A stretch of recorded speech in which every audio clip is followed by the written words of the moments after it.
Welcome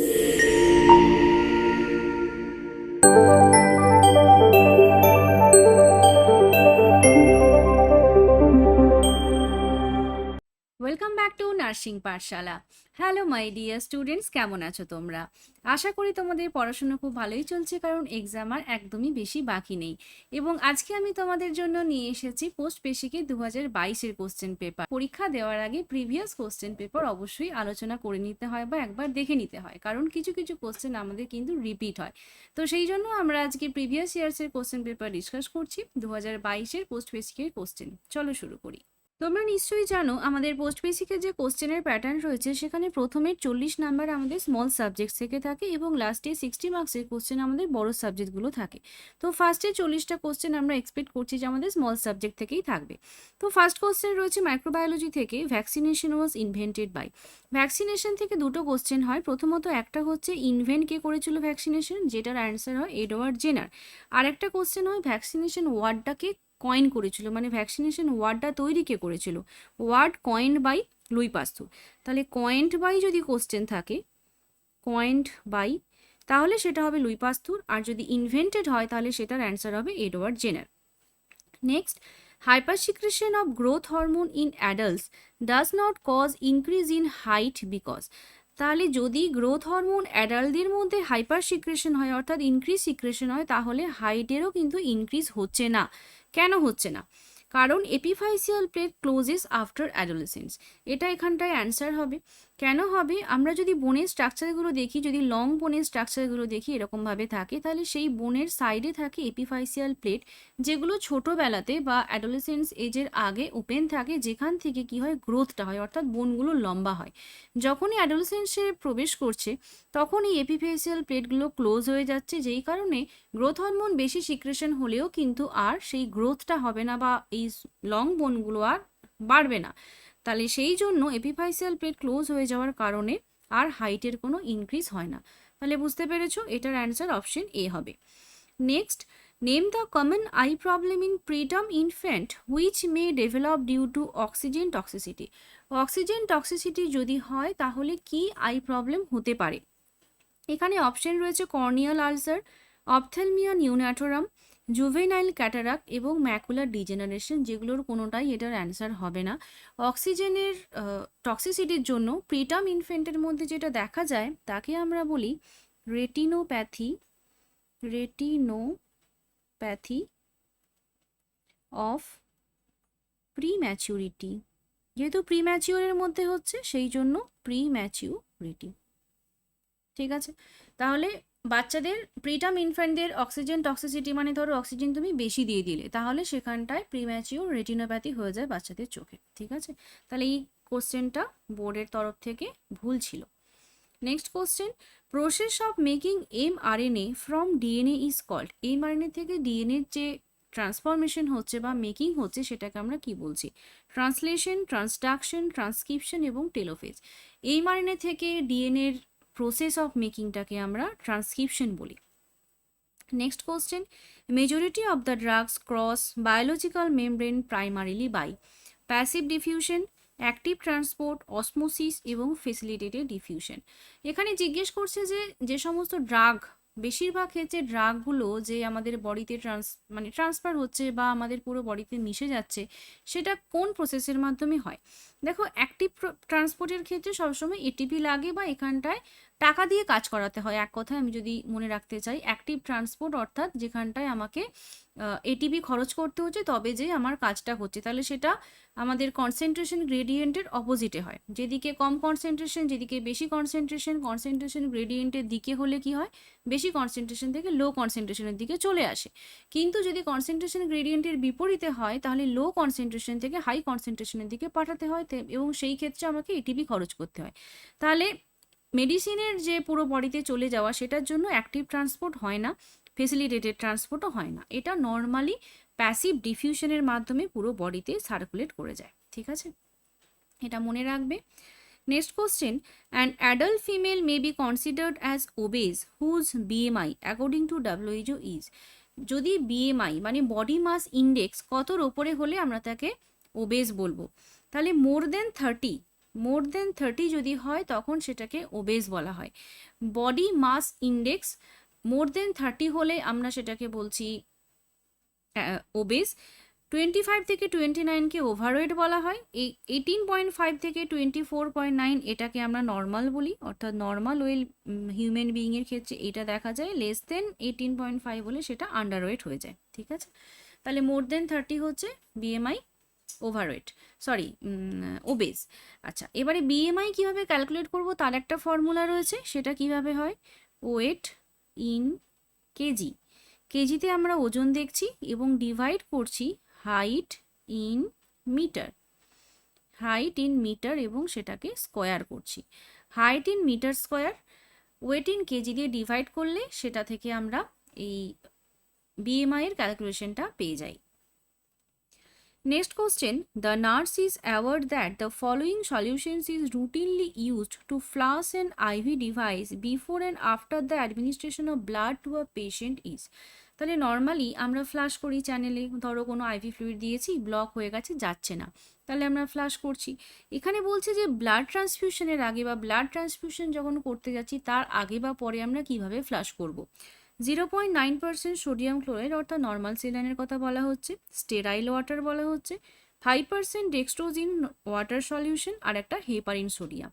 তাহলে আমাদের এটা মনে হতে পারে যেহেতু ব্লাড ট্রান্সফিউশন করব তাহলে হেপারিন যদি দিই তাহলে ব্লাড কোনো ক্লট থাকলে ওই ওয়েটা পুরো ক্লিন হয়ে যাবে, তাহলে হেপারিন সলিউশন দেবো।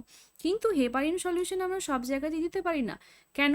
হেপারিন কি করে, ব্লাডকে লিকুইফাই করে, অর্থাৎ যার অলরেডি ব্লিডিং টেন্ডেন্সি রয়েছে তাকে যদি আমি হেপারিন দিই তাহলে তার কিন্তু আরও ব্লিডিং হতে পারে, সেই কারণে আমি হেপারিনটা দেব না।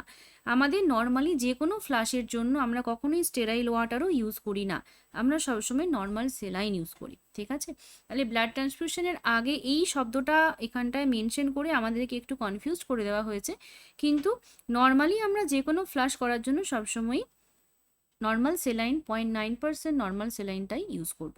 ঠিক আছে, এই পাতার last question, the most effective method of killing microorganism is. মাইক্রোঅর্গানিজমকে কিল করার জন্য মোস্ট এফেক্টিভ মেথড কোনটা? High temperature, low temperature, high temperature and high moisture, low temperature and high moisture. দেখো, হাই টেম্পারেচারে অর্থাৎ বেশি টেম্পারেচারে আমরা কিল করতে পারি, কম টেম্পারেচারে কিল হয় না। তাহলে আমরা মাইক্রোঅর্গানিজমকে যখন কিল করছি তখন হাই টেম্পারেচার এবং হাই ময়েশ্চার যদি আমরা ইউজ করি, তার সাথে সাথে আমরা হচ্ছে প্রেশারও ইউজ করি। এটা ইউজ করলে কি হয়, আমাদের সমস্ত মাইক্রোঅর্গানিজম উইথ স্পোর সেটা কিন্তু ডিস্ট্রয় হয়ে যায়, এবং এটা আমরা অটোক্লেভের ক্ষেত্রে ইউজ করতে পারি, অটোক্লেভ। ঠিক আছে, অটোক্লেভের ক্ষেত্রে আমরা এই প্রসেসটা ইউজ করতে পারি, হাই টেম্পারেচার এবং হাই ময়েশ্চার। আচ্ছা, এক পাতা কোশ্চেন শেষ হলো। এখানে তোমাদের একটা ছোট্ট টিপস দিয়ে রাখি, যখন তোমরা এক্সাম দেবে ওএমআর শিটে ফিল আপ করার কথার ব্যাপারে বলছি, যে ওএমআর শিট অনেকে কি করছো যে পুরো কোশ্চেন পেপার কমপ্লিট করছো, দিয়ে লাস্টে গিয়ে ওএমআর শিটটা ফিল আপ করছো, তখন কি হয়, সময় অনেকটাই চলে যায় এবং তাড়াহুড়ো করতে গিয়ে কিন্তু বি এর জায়গাতে সি হয়ে যাচ্ছে, ডি এর জায়গাতে সি হয়ে যাচ্ছে, এইরকম ভুলগুলো হয়ে যায়। তাহলে সেই তাড়াহুড়োর মধ্যে আমরা ওএমআর শিটে যদি মার্ক করতে যাই তাহলে কিন্তু অনেক জানা কোশ্চেনের অ্যান্সারও ভুল হয়ে যায়। কি করতে পারো, তোমরা এক পাতা করে কোশ্চেন সলভ করবে এবং সাথে সাথে সেটাকে ওএমআর শিটে ফিল আপ করে দেবে। যেগুলোতে তুমি কনফার্ম একেবারেই যে এটা ভুল হওয়ার কোনো প্রশ্নই নেই, এটা আমি একদমই কনফার্ম, সেই কোশ্চেনের অ্যান্সারগুলো তোমরা প্রথম পাতায় দুবার করে রিভিশন করে নিও। যেমন ধরো আমি 8টা কোশ্চেন সলভ করলাম, আমি জানি যে এটার অ্যান্সার এটা হবে, তাহলে আমি এটা ছোট্ট করে একটা মার্ক করছি বা একটা দাগ করছি, করে আমি কি করছি যে ওএমআর শিটে সেটাকে ফিল আপ করছি, এক পাতা কমপ্লিট করলাম, ফিল আপ করলাম। এবারে ধরো আমি তোমাকে নেক্সট পাতায় দেখাচ্ছি, যেমন ধরো আমার এখানটায় এখানেও 10টা কোশ্চেন রয়েছে, যে আমি ভাবলাম এটার অ্যান্সার সি হবে, এটার অ্যান্সার এ হবে, এরকমভাবে আমি কিছু কোশ্চেনের অ্যান্সার দাগ করে নিলাম যেগুলো আমি কনফার্ম। এবার এগুলোকে আমি বসিয়ে দিলাম ওএমআর শিটে। এবারে ধরো বাকি যে কোশ্চেনগুলো রয়েছে যেগুলোতে আমার একটু একটু কনফিউশন রয়েছে, হয়তো আমি পারলেও পারতে পারি বা নাও পারতে পারি, ঠিকও হতে পারে ভুলও হতে পারে, সেগুলোকে আমরা কি করব, সেগুলোকে আমরা একটা মার্কিং করব। যেমন ধরো এই কোশ্চেনটা আমার মনে হচ্ছে আমি একটুখানি ভাবলে এটা অ্যান্সার করতে পারবো, বা ধরো আমার মনে হচ্ছে যে এইটা আমি একটুখানি ভাবলে অ্যান্সার করতে পারবো, তাহলে এই রকম মার্ক করে আমরা কিছু কোশ্চেন রেখে দেব শেষের সময় ওটাকে ভেবে অ্যান্সার করার জন্য। আর বাকি যেগুলোতে কোনো দাগ পড়লো না সেগুলো আমি ধরে নিচ্ছি যে আমি হয়তো বা পারবো না, বা আমার শেষে যদি আরও সময় থাকে তখন আমি সেগুলো নিয়ে ভাববো। তাহলে আমি কি করলাম, একটা পেজের মধ্যে 3 রকমভাবে মার্কিং করলাম। যেগুলোর অ্যান্সার আমি জানি সেগুলোকে আমি টিক করে দিলাম এবং সেগুলো আমি ওএমআর শিটে ফিল আপ করবো। যেগুলোতে আমার একটু একটু কনফিউশন আছে এবং একটুখানি ভাবতে হবে সেগুলোকে আমি রাউন্ড মার্ক করে রাখলাম। যেগুলো আমি এই প্রথমবার পুরো 100 মার্কসের কোশ্চেন হয়ে গেলে ভাবতে পারবো এবং ভেবে ওগুলোর অ্যান্সার করব। যেগুলোতে আমি কোনো মার্কিং করলাম না সেগুলো আমি ধরে নিচ্ছি যে হয়তো আমি এগুলোর অ্যান্সার নাও পারতে পারি, তাহলে শেষে যদি সময় হয় তখন আমি কিছু আন্দাজে অ্যান্সার করতে পারি যদি আমার ওই 50-50 চান্সেস থাকে, বা আমি কিছু অ্যান্সার হচ্ছে যে ওই 60-40 এরকম প্রবাবিলিটি করে আমি কিছু অ্যান্সার করতে পারি।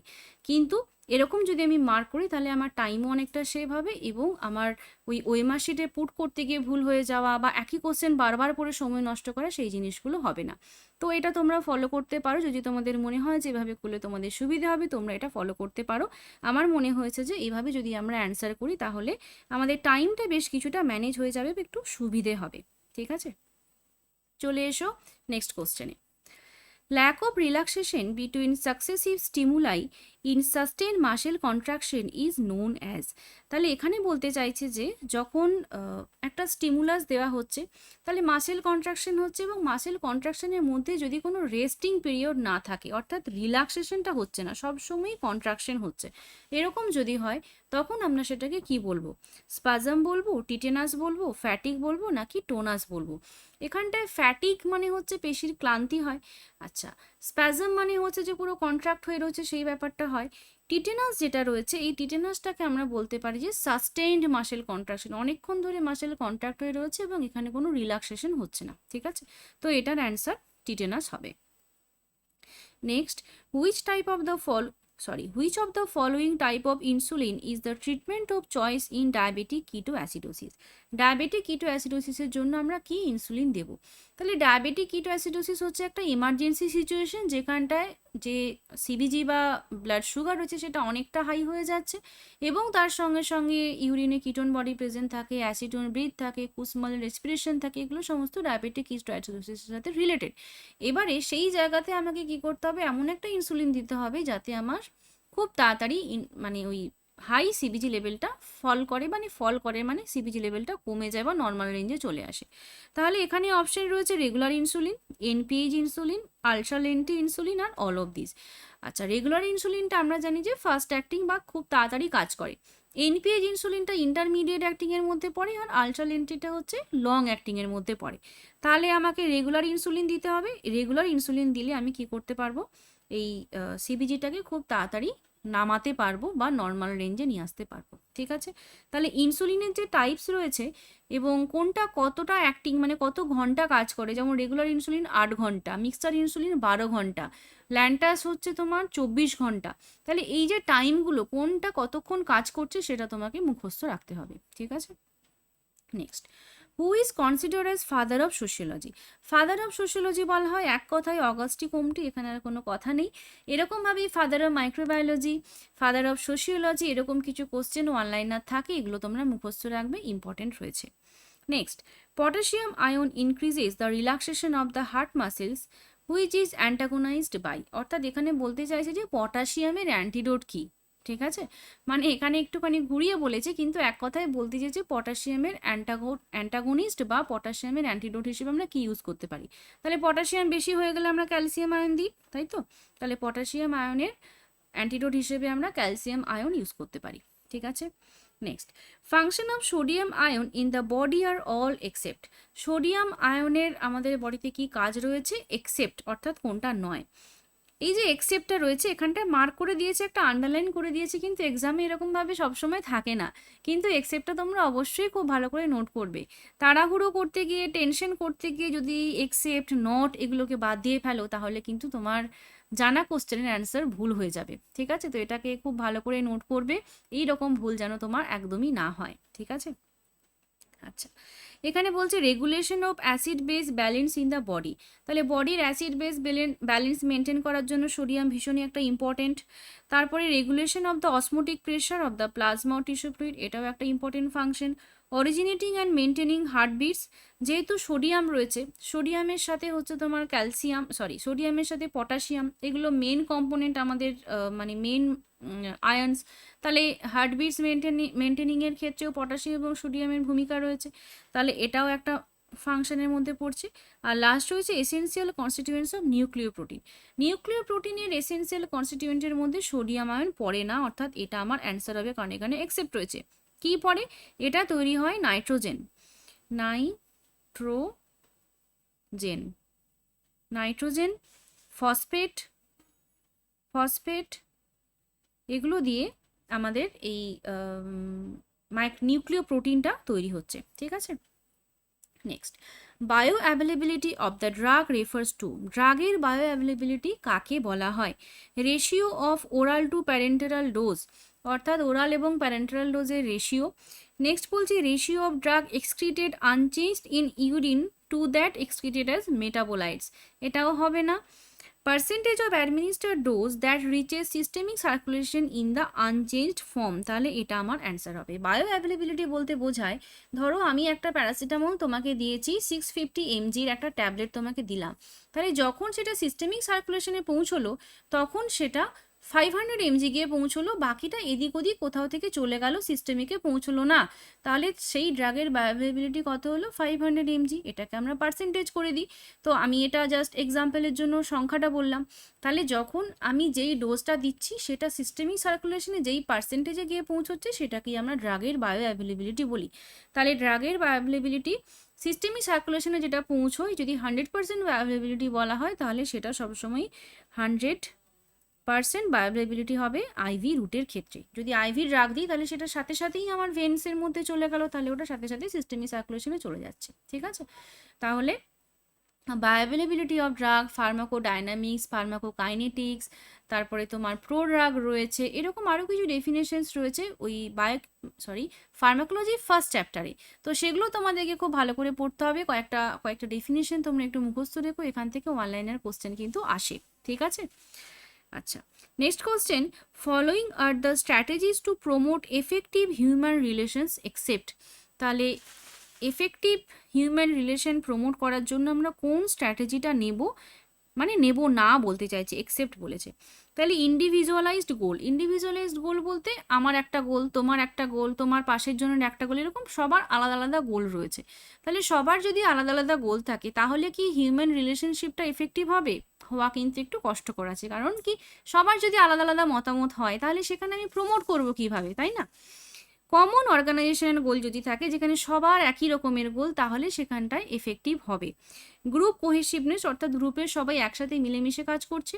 সেন্স অফ ওয়াননেস, অর্থাৎ সবাই নিজেকে এক বলে মনে করছে, অর্থাৎ গ্রুপে যদি আমার 10 জন মেম্বার থাকে 10 জনই মনে করছে যে আমরা সবাই এক, এবং এরকমভাবে যদি আমরা কোনো কাজ করি তাহলে কিন্তু হিউম্যান রিলেশনশিপটাকে আমরা প্রমোট করতে পারি। যে কোনো কাজও আমরা প্রমোট করতে পারি যেখানে কাজের কোয়ালিটি বা ফেসিলিটি অনেকটা বেটার হবে, ঠিক আছে। তাহলে এটার অ্যান্সার ইন্ডিভিজুয়ালাইজড গোল হবে, কারণ এখানে একটা এক্সেপ্ট রয়েছে, ঠিক আছে। Next, when a patient is already suffering from an infection acquires another infection from another patient or source, this type of infection is called, ভীষণ ইজি কোশ্চেন। এখানে বলতে চেয়েছে যে একটা পেশেন্টের অলরেডি একটা ইনফেকশন রয়েছে, সেই সাথে সাথে তাকে সে অন্য একটা পেশেন্টের থেকে বা অন্য একটা সোর্স থেকে আরও একটা ইনফেকশন পেলো, তাহলে এই রকম ইনফেকশনকে আমরা কি বলবো? ক্রনিক ইনফেকশন কাকে বলি? যখন একটা ইনফেকশন দীর্ঘদিন ধরে একটা পেশেন্টের মধ্যে রয়েছে সেটাকে ক্রনিক ইনফেকশন বলছি। ক্রস ইনফেকশন, আমার ইনফেকশন তোমার কাছে গেল, তোমার ইনফেকশন অন্য একটা কারো কাছে চলে গেল, তাহলে একজনের থেকে অন্যজনের কাছে যখন চলে যাচ্ছে ইনফেকশন তখন সেটাকে ক্রস ইনফেকশন বলি, যেটা আমাকে কোশ্চেনে জানতে চেয়েছে। কন্টাজিয়াস ইনফেকশন কোনগুলো? যেগুলো ছোঁয়াচে রোগ বলি আমরা এক কথায়, সেটাকেই কন্টাজিয়াস ইনফেকশন বলা হয়। অর্থাৎ যেমন ধরো তোমার এই চিকেন পক্স বলো বা মিজলস, এগুলোকে আমরা কন্টাজিয়াস ডিজিজ বলি, তাহলে যেগুলো কন্টাজিয়াস ডিজিজ সেগুলোই কন্টাজিয়াস ইনফেকশন। আর ল্যাটেন্ট ইনফেকশন বলতে বোঝায় যেগুলো তোমার মধ্যে সুপ্ত অবস্থায় রয়েছে, যেগুলো প্রকাশ পাচ্ছে না, সেগুলোকে ল্যাটেন্ট ইনফেকশন বলা হয়, ঠিক আছে। বেশ, next question, Miss Reena Roy, a 38-year-old lady admitted in the surgical ward and developed tetany as a post-operative complication after thyroidectomy. তাহলে পেশেন্টের কি অপারেশন হয়েছে? থাইরয়েডেক্টমি। থাইরয়েড গ্ল্যান্ডটাকে আমরা কেটে বাদ দিয়ে দিয়েছি, তারপরে কি ডেভেলপ করেছে? টিটেনি ডেভেলপ করেছে। তাহলে টিটেনি কেন ডেভেলপ করে? ক্যালসিয়ামের ডেফিসিয়েন্সি হলে টিটেনি ডেভেলপ করে। তাহলে আমরা সেই পেশেন্টকে কি দিয়ে ট্রিটমেন্ট করব? Calcium carbonate, calcium sulphate, calcium phosphate এবং ক্যালসিয়াম গ্লুকোনেট। দেখো সবগুলোই ক্যালসিয়ামেরই ফর্মেট তোমাকে দিয়েছে, তাহলে তুমি কিভাবে অ্যান্সার করবে? অ্যান্সার করার জন্য তোমাকে মনে করতে হবে যে আমার ওয়ার্ডে কোন ইনজেকশনটা অ্যাভেলেবেল থাকে, কোন ইনজেকশনটা আমরা অ্যাভেলেবেল হাতের কাছে পাই। ক্যালসিয়াম কার্বনেট, ফসফেট, সালফেট এগুলো কিন্তু থাকে না, কিন্তু ক্যালসিয়াম গ্লুকোনেট ইনজেকশন থাকে। ঠিক আছে, তো ক্যালসিয়াম গ্লুকোনেটের ফর্মটা আমরা ইউজ করি ইনজেকশন হিসেবে এবং পেশেন্টের ট্রিটমেন্টের জন্য। ঠিক আছে। The following are the trace element found in the body except, অর্থাৎ কোনটা ট্রেস এলিমেন্ট নয়। ট্রেস এলিমেন্ট থাকে বা মাইক্রো এলিমেন্ট থাকে যেগুলো খুব সামান্য পরিমাণে আমাদের বডিতে পাওয়া যায়। তাহলে এখানে যেগুলো রয়েছে সেগুলো সবগুলোই সামান্য অ্যামাউন্টে থাকে, কিন্তু একটা বেশি অ্যামাউন্টে থাকে। অপশন রয়েছে টিন। টিন তো হচ্ছে বাড়ির ছাদে থাকে, তাই না? সেটা কি আমাদের বডিতে থাকে? থাকে না। ভ্যানাডিয়াম, সিলিকন এই জিনিসগুলো কিন্তু আমাদের বডিতে থাকে না। ট্রেস অ্যামাউন্ট, ট্রেস এলিমেন্ট মানে একদমই সামান্য পরিমাণ থাকে, একটু বেশি হয়ে গেলেই কিন্তু সেখানে একটা টক্সিক এফেক্ট দেখা যায়। ঠিক আছে। ফসফরাস, ফসফরাস আমাদের বডিতে থাকে? থাকে তো। সোডিয়াম, পটাশিয়াম, ক্যালসিয়াম, ফসফরাস বা ফসফেট, তারপরে ইউরিয়া, ক্রিয়েটিনিন। ইউরিয়া ক্রিয়েটিনিন থাকে না, ইউরিনের মধ্যে থাকে, কিন্তু ব্লাডেও তো থাকে। তাহলে আমরা এই সমস্ত অ্যামাউন্টগুলো বিভিন্ন ব্লাড টেস্টের মাধ্যমে বার করি, কিন্তু এই সিলিকন, ভ্যানাডিয়াম, টিন এগুলো কখনো এভাবে দেখতে চেয়েছে কেউ যে আমার বডিতে কতটা টিন রয়েছে?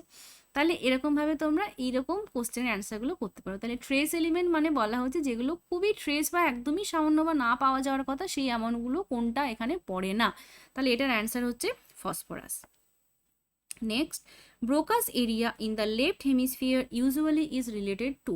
লেফট হেমিস্ফিয়ারে ব্রোকাস এরিয়া থাকে, সেটা কিসের সাথে রিলেটেড? এটা একটা ভীষণ ইম্পর্টেন্ট কোশ্চেন এবং এই রিলেটেড অর্থাৎ আমাদের নার্ভাস সিস্টেম থেকে ব্রেনের প্রত্যেকটা পার্টের কি কি কাজ সেটা ভীষণ ভীষণ ইম্পর্টেন্ট, এবং পরীক্ষাতে একটা কোশ্চেন এই জায়গা থেকে থাকেই থাকে। তাহলে টার্গেট হাইতে সুন্দর করে দেওয়া রয়েছে ভাগ করে করে, সেখান থেকে তোমরা একটু হলে মুখস্থ করে নিও যে কোন কোন পার্টের কি কি কাজ রয়েছে। তাহলে ব্রোকাস এরিয়াস আমাদের কি কাজ করে? আমাদের স্পিচ প্রোডাকশন করে বা কথা বলতে সাহায্য করে। তাহলে এটার অ্যান্সার হচ্ছে speech. Next, the major intracellular cation is. Intracellular cation অর্থাৎ সেলের মধ্যে যেটা থাকছে মেজর অ্যামাউন্টে সেটা হলো পটাশিয়াম, আর এক্সট্রা সেলুলার যদি বলা হয় সেটা হচ্ছে sodium. Dose of dopamine less than 2 microgram per KG per minute stimulate which receptor site. তাহলে ডোপামিন যদি দেওয়া হয় তাহলে কোন রিসেপ্টর সাইটকে স্টিমুলেট করবে? ডোপামিন দেওয়া হলে সেটা ডোপামিনার্জিককে স্টিমুলেট করবে, তাহলে এটার অ্যান্সার ডোপামিনার্জিক হবে। Next, localized area of ischemic necrosis is most commonly associated with. এখানে বলছে যে একটা লোকালাইজড এরিয়াতে নেক্রোসিস হয়েছে, মানে একটা ছোট্ট জায়গাতে একটা নেক্রোসিস হয়েছে, তাহলে সেটাকে আমরা কি বলবো? অ্যাসাইটিস, পেটিকিয়া, এম্বোলাই এবং ইনফ্রাকশন। দেখো অ্যাসাইটিস বলতে আমরা কি বুঝি? যেখানে হোল বডি সোয়েলিং হয়ে যাচ্ছে, মানে ওয়াটার অ্যাকুমুলেট করছে দিয়ে ফুলে যাচ্ছে, সেটাকেই অ্যাসাইটিস বলা হয়। পেটিকিয়া আমরা কোথায় দেখতে পাই? ধরো ডেঙ্গু পেশেন্ট, সেখানে স্কিনে যে র্যাশ বেরোয়, আমরা টুর্নিকেট টেস্ট করি, সেখানে পেটিকি ডেভেলপ করে, অর্থাৎ স্কিনের তলায় একটা ছোট ছোট র্যাশের মতো থাকে, স্কিনের নিচে থাকে এবং ব্লিডিংয়ের জন্য সেটা আমরা দেখতে পাই। এম্বোলাই কখন? যখন হচ্ছে ব্লাডের মধ্যে কিছু এয়ার মলিকিউলস থাকে, তখন সেটাকে এম্বোলি বলছি। আর ইনফ্রাকশন কখন বলি? যেখানে অক্সিজেনের অভাব হয়েছে, হওয়ার জন্য সেটা সেই সেলগুলো ডেথ হয়ে গেছে, সেই জায়গাটায় আমরা ইনফ্রাকশন বলি। যেমন মায়োকার্ডিয়াল ইনফ্রাকশন কখন হচ্ছে? যখন হার্টের মায়োকার্ডিয়াম সাফিসিয়েন্ট অক্সিজেন পাচ্ছে না, তখন সেই জায়গাতে অক্সিজেনের ডেফিসিয়েন্সির জন্য ইস্কেমিয়া হলো। যখন চেস্ট পেন হচ্ছে, এটাকে আমরা চেস্ট পেন বলি বা অ্যানজাইনা বলি। এরপরে অ্যানজাইনা বেশ কিছুক্ষণ হওয়ার পরে যখন তুমি অক্সিজেন দিলে না, পেশেন্টের সেই অক্সিজেনের ডিমান্ড ফুলফিল হলো না, তখন ওই জায়গার সেলগুলো কি হচ্ছে? ডেথ হয়ে যাচ্ছে, এবং সেটাকে আমরা ইনফ্রাকশন বলি, তাই তো? তাহলে এটার অ্যান্সার ইনফ্রাকশন হবে। বেশ, ম্যারেজ কি জিনিস? Important and universal social institution of society, অর্থাৎ সোসাইটির একটা ইম্পর্টেন্ট এবং ইউনিভার্সাল ইনস্টিটিউশন, তাই না? তারপরের অপশন রয়েছে helpful in strengthening the caste system. Caste system strengthening করার একটা way. Important basis of group formation আর helping in coming down the anger of two conflicting groups.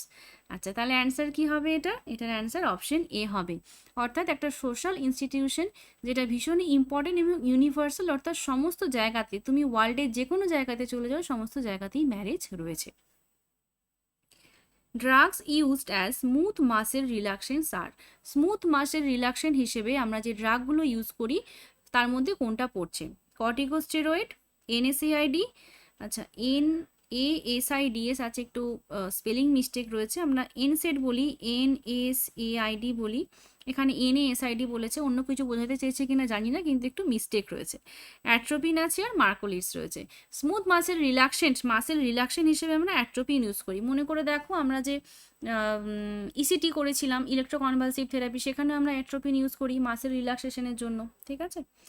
আচ্ছা, the temperature that allows for most rapid growth for any organism during a short period of time is known as, একটা ছোট্ট সময়ের মধ্যে যদি একটা rapid growth করাতে হয় কোনো অর্গানিজমের, তাহলে সেই টেম্পারেচারটাকে আমরা কি বলবো? Minimum temperature, maximum temperature. Minimum মানে সব থেকে কম, ম্যাক্সিমাম মানে সব থেকে বেশি। গ্রোথ টেম্পারেচার মানে হচ্ছে যেই টেম্পারেচার গ্রো করে, কিন্তু এরকম কোনো টার্ম নেই কিন্তু মাইক্রোবায়োলজিতে। কি টার্ম রয়েছে? Optimum temperature. কাকে বলবো? 37 ডিগ্রি সেন্টিগ্রেডকে অপটিমাম টেম্পারেচার বলা হয়। এবং যেই জায়গাতে ব্যাকটেরিয়া খুব ভালোভাবে গ্রো করতে পারে, অর্থাৎ গ্রো করার জন্য খুব ভালো এনভায়রনমেন্ট পায়, সেই টেম্পারেচারটাকে আমরা অপটিমাম টেম্পারেচার বলছি, ঠিক আছে। বেশ। Glomerular filtration of a drug is affected by its, glomerular filtration অর্থাৎ আমাদের অ্যানাটমি ফিজিওলজি থেকে কোশ্চেন। তো একটা ড্রাগের গ্লোমেরুলার ফিল্ট্রেশন কিসের দ্বারা অ্যাফেক্টেড হবে? Lipid solubility, degree of ionisation, plasma protein binding এবং রেট অফ টিউবিউলার সিক্রেশন। তাহলে গ্লোমেরুলার ফিল্ট্রেশন যখন হচ্ছে, গ্লোমেরুলাসে যখন ফিল্ট্রেশন হচ্ছে, তখন কি হয়? যেগুলো বড় বড় মলিকিউল সেগুলো আমাদের বডির মধ্যে রয়ে যাচ্ছে, যেগুলো স্মল মলিকিউল সেগুলো বডি থেকে বাইরে বেরিয়ে যাচ্ছে, ঠিক আছে। তো ড্রাগের ক্ষেত্রে গ্লোমেরুলার ফিল্ট্রেশন অ্যাফেক্টেড হবে যদি সেটা প্লাজমা প্রোটিনের সাথে বাইন্ড হয়ে যায়, তাহলে প্রোটিন মলিকিউলগুলো বড়, তাহলে ড্রাগটা কিন্তু খুব সহজে বাইরে যাবে না, ঠিক আছে। তো প্লাজমা প্রোটিন বাইন্ডিংয়ের সাথে রিলেট করে বা অ্যাফেক্টেড হয় glomerular ফিল্ট্রেশনটা। Following which drug is used to close PDA, patent ductus arteriosus, patent ductus arteriosus close করার জন্য আমরা কোন ড্রাগ ইউজ করছি? Prostaglandin, endorphin, indomethacin, all of this. কখন আমরা ইউজ করবো এই সমস্ত ড্রাগগুলো? Patent ductus arteriosus. নর্মালি কি হয় যে আফটার বার্থ যদি টার্ম বেবি হয়, সেক্ষেত্রে ডাক্টাস আর্টেরিওসাস ক্লোজ হয়ে যায় আফটার বার্থে। কিন্তু যদি প্রিম্যাচিওর বেবি হয়, তখন কি হয় যে আফটার বার্থেও কিন্তু পিডিএ ক্লোজ হচ্ছে না, মানে পেটেন্ট রয়ে যাচ্ছে। সেই জায়গাতে আমরা এন্ডোমিথাসিন ড্রাগ ইউজ করি যাতে এটা ক্লোজ হয়ে যায়, ঠিক আছে। Which of the following is a social group, social group কোনটা? মার্কেট, ক্রাউড, ফ্যামিলি, পিউপিলিন, সার্কাস, টেন্ট। তাহলে ফ্যামিলি হচ্ছে যে একটা সোশ্যাল গ্রুপ, এবং ফ্যামিলি হচ্ছে একটা most universal group, common group, যেটা সব জায়গাতেই থাকে, ফ্যামিলি থাকে, এবং এটা একটা সোশ্যাল গ্রুপের মধ্যে পড়ছে। The instrument used for sterilizing the media after it has been prepared is, এখানে বলছে যে মিডিয়া মানে কালচার মিডিয়ার কথা বলা হচ্ছে, সেটাকে যদি আমাদেরকে স্টেরাইল করতে হয় তখন আমরা কি ইউজ করব, মানে কোন ওয়েতে ইউজ করব? অটোক্লেভ রয়েছে, laminar airflow chamber, inoculum needle আর ইনকিউবেটর। তাহলে যখন আমরা কোনো কালচার মিডিয়াকে স্টেরাইল করব, তখন সেক্ষেত্রে আমরা অটোক্লেভিং ইউজ করব। এখানে আরেকটা ইনফরমেশন দিয়ে রাখি, কালচার মিডিয়ার মধ্যে যদি কোনো স্পোর থাকে, স্পোর নয় অ্যাকচুয়ালি, কোনো এগ থাকে বা কোনো লাইফ কিছু থেকে থাকে, তাহলে সেগুলো তোমার অটোক্লেভিংয়ে নষ্ট হয়ে যায়, ঠিক আছে। তো সেই জায়গাতে আমাদেরকে কি করতে হবে? একটা টিন্ডালাইজেশন ইউজ করতে হবে, ঠিক আছে। টিন্ডালাইজেশন একটা প্রসেস, টিন্ডালাইজেশন, বোধহয় স্পেলিংটা একটু ভুল লিখলাম, জেশন। টিন্ডালাইজেশনের মাধ্যমেও এই মিডিয়াকে স্টেরাইল করা যায়, এবং যেইখানটায় ওই এমনি নর্মালি অটোক্লেভ করছি, যখন কোনো এগ থাকছে বা এরকম কোনো মেটেরিয়াল থাকছে, সেক্ষেত্রে টিন্ডালাইজেশন করা হয়। Volume of CSF at any point of time in a normal adult is about, normal অ্যাডাল্টদের জন্য CSF এর ভলিউম সবসময়ের জন্য কত থাকে? এটার amount 150 ml। All of the following cross placenta except, placenta কে ক্রস করে না? ওয়ারফারিন, হেপারিন, ফেনিডিওন আর মরফিন। প্লাসেন্টা ক্রস করবে না হেপারিন প্লাসেন্টাকে ক্রস করতে পারে না। In which of the following organ there is practically no digestion of carbohydrate, অর্থাৎ কোন জায়গাতে কার্বোহাইড্রেটের কোনো ডাইজেশন হয় না? Mouth, duodenum, small intestine, stomach. মাউথের মধ্যে কার্বোহাইড্রেটের ডাইজেশন শুরু হয়, ডিওডেনামে এবং স্মল ইন্টেস্টাইনে সমস্ত মেটেরিয়াল মানে কার্বোহাইড্রেট, প্রোটিন, ফ্যাট সবার ডাইজেশন হয়। স্টোমাকে শুধুমাত্র প্রোটিনের ডাইজেশন হয়। প্রোটিন, ওই যে পেপসিন থাকে, পেপসিনের দ্বারা শুধুমাত্র প্রোটিনের ডাইজেশন হয় স্টোমাকের মধ্যে। বাকি স্মল ইন্টেস্টাইন এবং ডিওডেনামের সমস্ত ফুডের ডাইজেশন হচ্ছে মাউথের মধ্যে। কার্বোহাইড্রেটের ডাইজেশনটা একটুখানি শুরু হয়, জাস্ট ব্রেকিং ডাউন হয়। পলিগ্যামি মিনস, পলিগ্যামি বলতে কি বোঝায়? এখানে বলছে a man marriage more than one women at a given time, a women marriage more than one husband at a given time, women and men are collectively married, none of this. দেখো, আমাদের কাছে একটা মোনোগ্যামি রয়েছে এবং একটা polygamy রয়েছে। তাহলে মোনোগ্যামি, মোনোগ্যামি মোনোগ্যামি মানে বলা হয় যে যখন একজন হাজব্যান্ড এবং একজন ওয়াইফ, অর্থাৎ একটা ছেলে একটা মেয়ে ম্যারি করছে, তখন সেটা মোনোগ্যামি। আর পলিগ্যামি কখন? পলিগ্যামি মানে হচ্ছে যখন একটা মানে মোর দেন ওয়ান মেল বা মোর দেন ওয়ান ফিমেল, দুটোর ক্ষেত্রে আমরা পলিগ্যামি বলি। এবং পলিগ্যামির মধ্যে দুটো ভাগ থাকে, একটা হচ্ছে পলি অ্যান্ড্রি আর একটা হচ্ছে পলিগাইনি। ঠিক আছে, তো পলিঅ্যান্ড্রি এবং পলিগাইনি থাকে। তো যখন হচ্ছে যে women marriage more than one husband, মানে এটা marriage more than one husband, তখন এটাকে আমরা পলিঅ্যান্ড্রি বলছি। আর যখন marriage more than one women at a given time, তখন সেটাকে পলিগাইনি বলছি। তাহলে বলতে গেলে এটার অ্যান্সার এ এবং বি দুটোই হওয়ার কথা। তো বোর্ডের তরফ থেকে এই কোশ্চেনটাকে মানে এটার অ্যান্সার অপশন এ দেওয়া ছিল, কিন্তু এটা অ্যাকচুয়ালি এ আর বি দুটোই অ্যান্সার হবে, কারণ এখানটায় পলিগ্যামি রয়েছে। তো তোমরা একবার টেক্সট বুক দেখে নিতে পারো।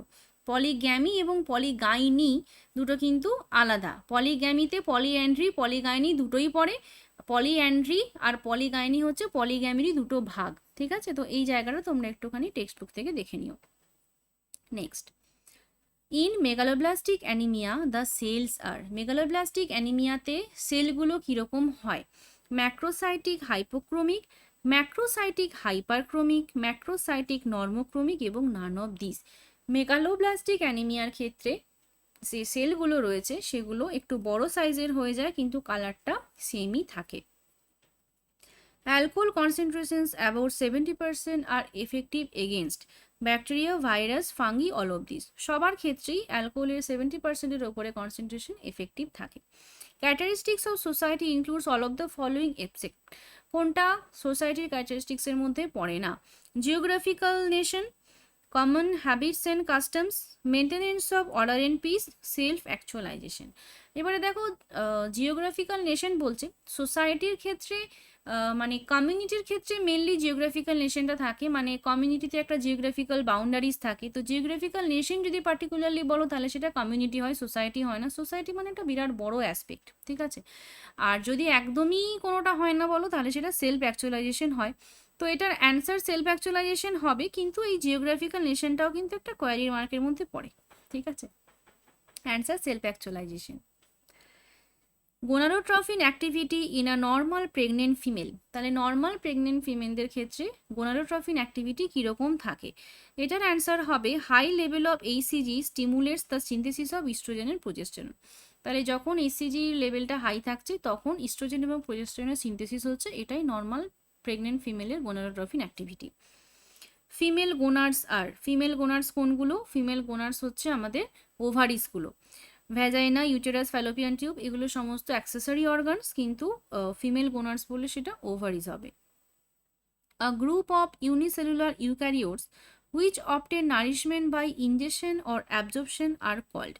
তাহলে এখানটায় বলা হচ্ছে যে ইউনিসেলুলার কিছু ইউক্যারিওটিক্স যারা অ্যাবজর্পশন করছে, কোনো মানে ইনজেকশন করছে বা অ্যাবজর্পশন করছে নারিশমেন্টগুলো, তাদেরকে কি বলা হয়? অ্যালগি, ফাঙ্গি, প্রোটোজোয়া আর এটা হচ্ছে আর্কিয়া। তাহলে এটার অ্যান্সার প্রোটোজোয়া হবে।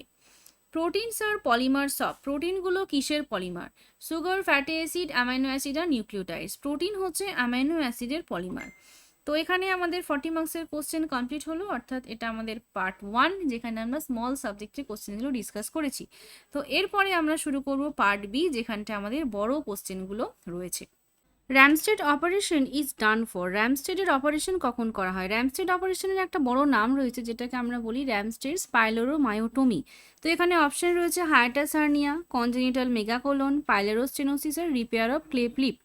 তো মায়োটমি যেটা বললাম সেটা হচ্ছে পাইলোরোস্টেনোসিসের জন্য অপারেশন করা হয়। এটা কি রকম, যে পাইলোরাস থাকে স্টোমাকের, যে পাইলোরাস পার্ট যেখান থেকে ওপেন হলে স্টোমাক থেকে ফুডটা কোথায় ডিউডেনামে আসে, তো ওই পার্টটা স্টেনোসিস যখন হয়ে যাচ্ছে অর্থাৎ পাইলোরাস ওপেন হচ্ছে না, সেই জায়গাতে আমরা ওই পাইলোরাস পার্টটাকে কেটে বাদ দিই।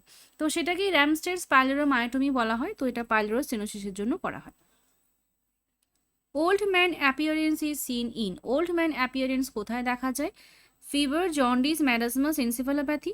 অপশনগুলো ভীষণই সহজ। যদি কোয়াসিওকোরার ম্যারাসমাস দিত তাহলে তোমাদের একটু কনফিউশন হতো, কিন্তু এখানে সেই অপশনটা নেই। তো ওল্ড ম্যান অ্যাপিয়ারেন্স বা বয়স্কদের মতো মুখ, মাঙ্কি ফেস বলা হয়, ম্যারাসমাসের ক্ষেত্রে দেখা যায়। Child is getting injection ampicillin 300 mg and the vial contains 1 gram to be dissolved in 10 ml. The amount taken to administer the ordered dose is. তাহলে এখানে বলছে 300 mg অ্যাম্পিসিলিন দিতে হবে, 1 গ্রাম রয়েছে, 10 ml দিয়ে ডাইলুট করেছি আমরা, কতটা দেব? তাহলে 1 গ্রাম যেহেতু রয়েছে তাতে 10 ml দিলে ডাইলুট করলে 1 গ্রাম মানে 1000 mg, তাই তো? 10 ml এ 1000 mg রয়েছে, আমাকে 300 mg দিতে হবে, তাহলে একদমই ইজি ইকুয়েশন, এটা 3 ml দিতে হবে। Next, a client with schizophrenia hears a voice telling him he is evil and must die. সিজোফ্রেনিয়াতে একজন একটা ভয়েস শুনতে পাচ্ছে যেটা তাকে বলছে তুমি খারাপ এবং তোমার মরে যাওয়া উচিত। The nurse understand that the client is experiencing. এখানে কি এক্সপিরিয়েন্স করছে? Delusion, flight of ideas of reference আর অডিটরি হ্যালুসিনেশন। ডিলিউশন বলতে আমরা বুঝি ফিক্স ফলস বিলিফ, তাহলে এখানে কোনো বিলিফ নেই। ফ্লাইট অফ আইডিয়াস মানে একটা টপিক থেকে অন্য টপিকে যখন লাফিয়ে লাফিয়ে চলে যায় বা ফ্লাই করে, তো এখানে সেটা হচ্ছে না। আইডিয়া অফ রেফারেন্স মানে যখন পেশেন্টের মনে হয় যে সবাই তাকে নিয়েই কথা বলছে, তাকেই রেফারেন্স করছে, সেটা আইডিয়া অফ রেফারেন্স, সেটা এখানে নেই। তাহলে এটা একদমই অডিটরি হ্যালুসিনেশন, যেখানে পেশেন্ট হ্যালুসিনেট করছে যে তাকে নিয়ে বলছে যে তার মরে যাওয়া উচিত বা তার খারাপ বা অন্য কোনো ইনস্ট্রাকশনও হতে পারে। তো এটা auditory hallucination. An elevated ISO titer is seen in which of the following condition? Elevated ISO titer কোথায় দেখা যায়?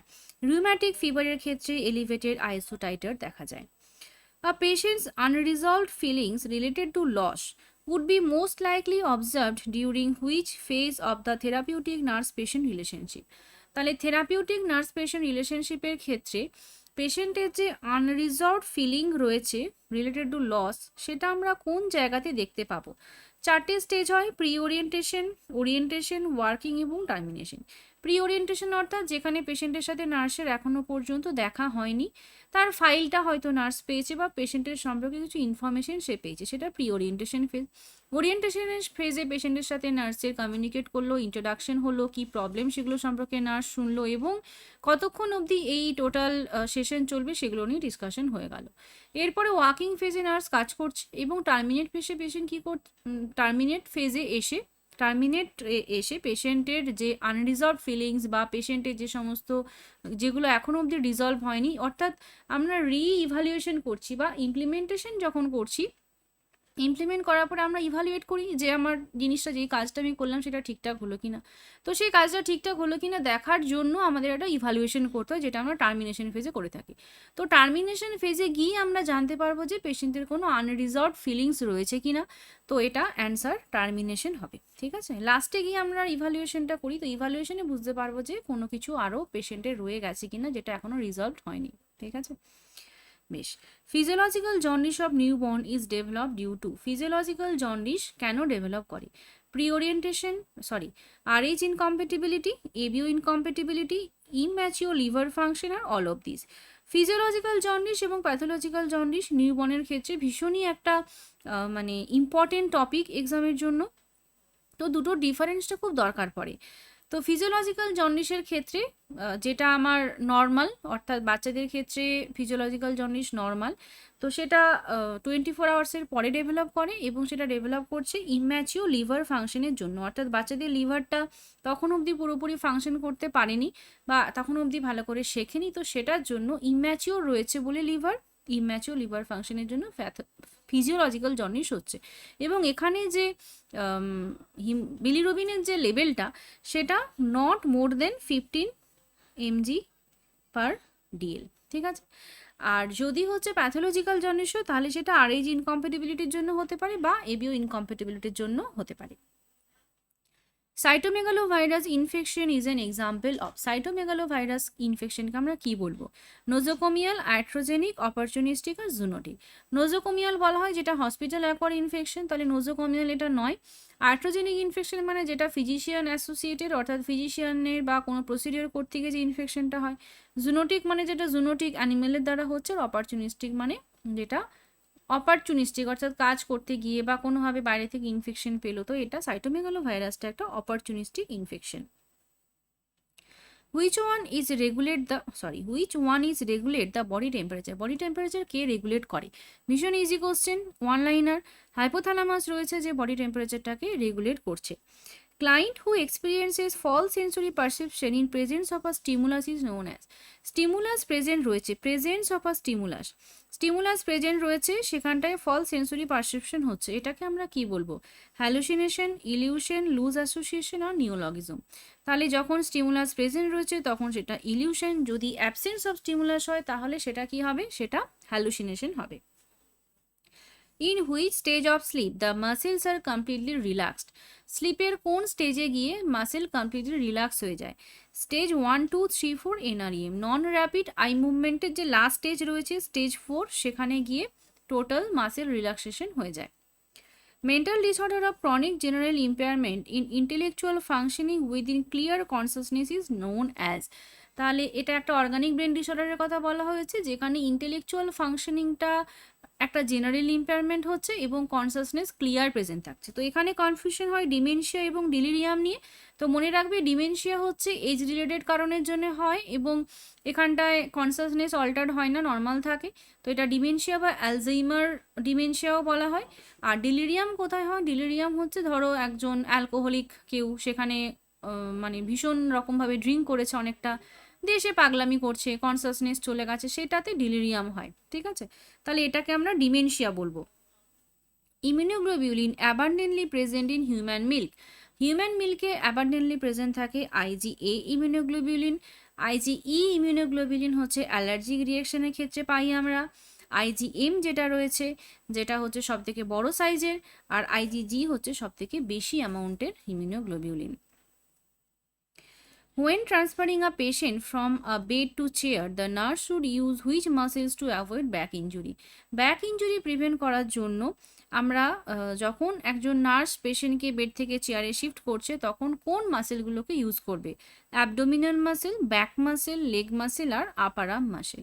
এক্ষেত্রে হাতের মাসেলগুলোকে ইউজ করা হয় ব্যাক ইঞ্জুরি প্রিভেন্ট করার জন্য। যেহেতু পেশেন্টকে আমরা বেড থেকে চেয়ারে শিফট করব তাহলে সেখানে অ্যাবডোমিনাল মাসেল বা ব্যাক মাসেল এগুলো কাজ করবে না, হাতের মাসেলগুলোকে আমি কাজে লাগালে সেটা সুন্দরভাবে আমরা শিফট করতে পারবো। Pap smear test for detection of carcinoma of cervix is which level of prevention? অনেকবার তোমাদের বুঝিয়েছি লেভেল অফ প্রিভেনশন। তো যেহেতু এখানটায় আমরা কার্সিনোমা সার্ভিক্স আইডেন্টিফাই করেছি বা সাসপেক্ট করছি এবং তার ডায়াগনোসিসের জন্য চেক করছি, তাহলে এটা সেকেন্ডারি প্রিভেনশন হবে। What do we mean by the excess interstitial fluid? Interstitial fluid যদি বেশি হয়ে যায় তখন সেটাকে আমরা ইডিমা বলে থাকি। ফ্লুইড ভলিউম এক্সেস হবে যদি এক্সট্রা সেলুলার ফ্লুইডের অ্যামাউন্ট বেশি হয়, সেখানে ফ্লুইড ভলিউম এক্সেস হয়। ডিহাইড্রেশন তো আমাদের অল ওভার বডিতে ডিহাইড্রেটেড হয়ে যায়। আচ্ছা, next question. A female client is admitted with a diagnosis of delusion of grandeur, grandiose delusion হচ্ছে। This diagnosis reflects a belief that one is, grandiose ডিলিউশনে কি হয়? পেশেন্ট নিজেকে অনেক বড় কেউ মনে করে, তাহলে patient is feeling highly famous and important. persistent, pathological, unrealistic, intense fear of an object or situation. Easy question, তাই না? তাহলে একটা ইন্টেন্স ফিয়ার কাজ করছে, একটা পারসিস্টেন্ট মানে কন্টিনিউয়াস থাকছে, প্যাথোলজিক্যাল অর্থাৎ নর্মাল নয়, unrealistic intense fear of an object or situation, যেটাকে আমরা ফোবিয়া বলছি। Sickle cell crisis occurs when, sickle cell crisis কখন হয়? Cells lack sufficient haemoglobin to transport oxygen, sickle cells are unable to transport adequate oxygen, sickle cells form clumps that obstruct blood flow, the bone marrow stops producing red blood cell. Sickle সেলের ক্ষেত্রে কি হয়, সেলগুলো sickle shape বা কাস্তে শেপের হয়ে যায় এবং এরকম শেপ হয়ে যাওয়ার কারণে ব্লাড ভেসেলসের ভেতর দিয়ে এই সেলগুলো সহজে যেতে পারে না এবং তার ফলে সাইডগুলো ভেঙে যায় এবং এইভাবে ভেঙে যাওয়ার কারণে এটা ক্লাম্প ফর্মেশন হয়ে যায়, যার ফলে ব্লাড ফ্লোটা ক্লট বা ক্লগড হয়ে যেতে পারে। তো এটাকেই সিকেল সেল ক্রাইসিস বলা হয়। এবিজি অ্যানালিসিসের একটা কোশ্চেন রয়েছে, পিএইচ 7.55 যেটা নর্মালের থেকে অনেকটা বেশি। PCO2 35 mm অফ এইচজি, অর্থাৎ PCO2টা আমার নর্মাল রেঞ্জের মধ্যে রয়েছে। ACO3 33, অর্থাৎ এটা নর্মাল রেঞ্জের থেকে বেশি রয়েছে। তাহলে আমরা বলেছি যে যদি ACO3 এর রেঞ্জ কম বেশি থাকে তাহলে সেটা মেটাবলিক হয়, তাহলে এখানটায় মেটাবলিক হবে। এবং অ্যাসিডোসিস অ্যালকালোসিসের মধ্যে যেহেতু পিএইচটা নর্মাল রেঞ্জের থেকে বেশি রয়েছে তাহলে এটা অ্যালকালোসিস হবে। তো এটার অ্যান্সার মেটাবলিক অ্যালকালোসিস। আর তোমরা রোম ফর্মুলা ইউজ করেও করতে পারো, রেসপিরেটরি অপোজিট মেটাবলিক ইকুয়াল, তাহলে এটা ইকুয়াল দিকে চেঞ্জ হচ্ছে তাহলে এটা মেটাবলিক হবে। The nurse must administer a medication to reverse or prevent Parkinson type symptoms in a client receiving an antipsychotic. তাহলে অ্যান্টিসাইকোটিক গ্রুপ অফ ড্রাগ যখন আমরা দিই তখন পার্কিনসন ডিজিজে যেরকম সাইন সিমটমস বা এক্সট্রা পিরামিডাল সিমটমস দেখা যায়, তো সেই এক্সট্রা পিরামিডাল সিমটম পেশেন্টের ক্ষেত্রে আমরা কোন ড্রাগ তাকে দেবো যাতে এরকম সিমটমস না হয় বা রিভার্স করার জন্য। ট্রাইহেক্সিফেনিডিল, ডাইফেনহাইড্রামাইন, হ্যালোপেরিডল আর প্রোপানোনল। তো আমরা প্যাসিটেন বা ট্রাইহেক্সিফেনিডিন দিই, যেটা হচ্ছে পার্কিনসন বা এক্সট্রা পিরামিডাল সিমটমগুলোকে কমাতে হেল্প করে বা এক্সট্রা পিরামিডাল সিমটমগুলোকে রিভার্স করতে পারে। Who theorized the act of utilizing the environment of the patient to assist him in his recovery?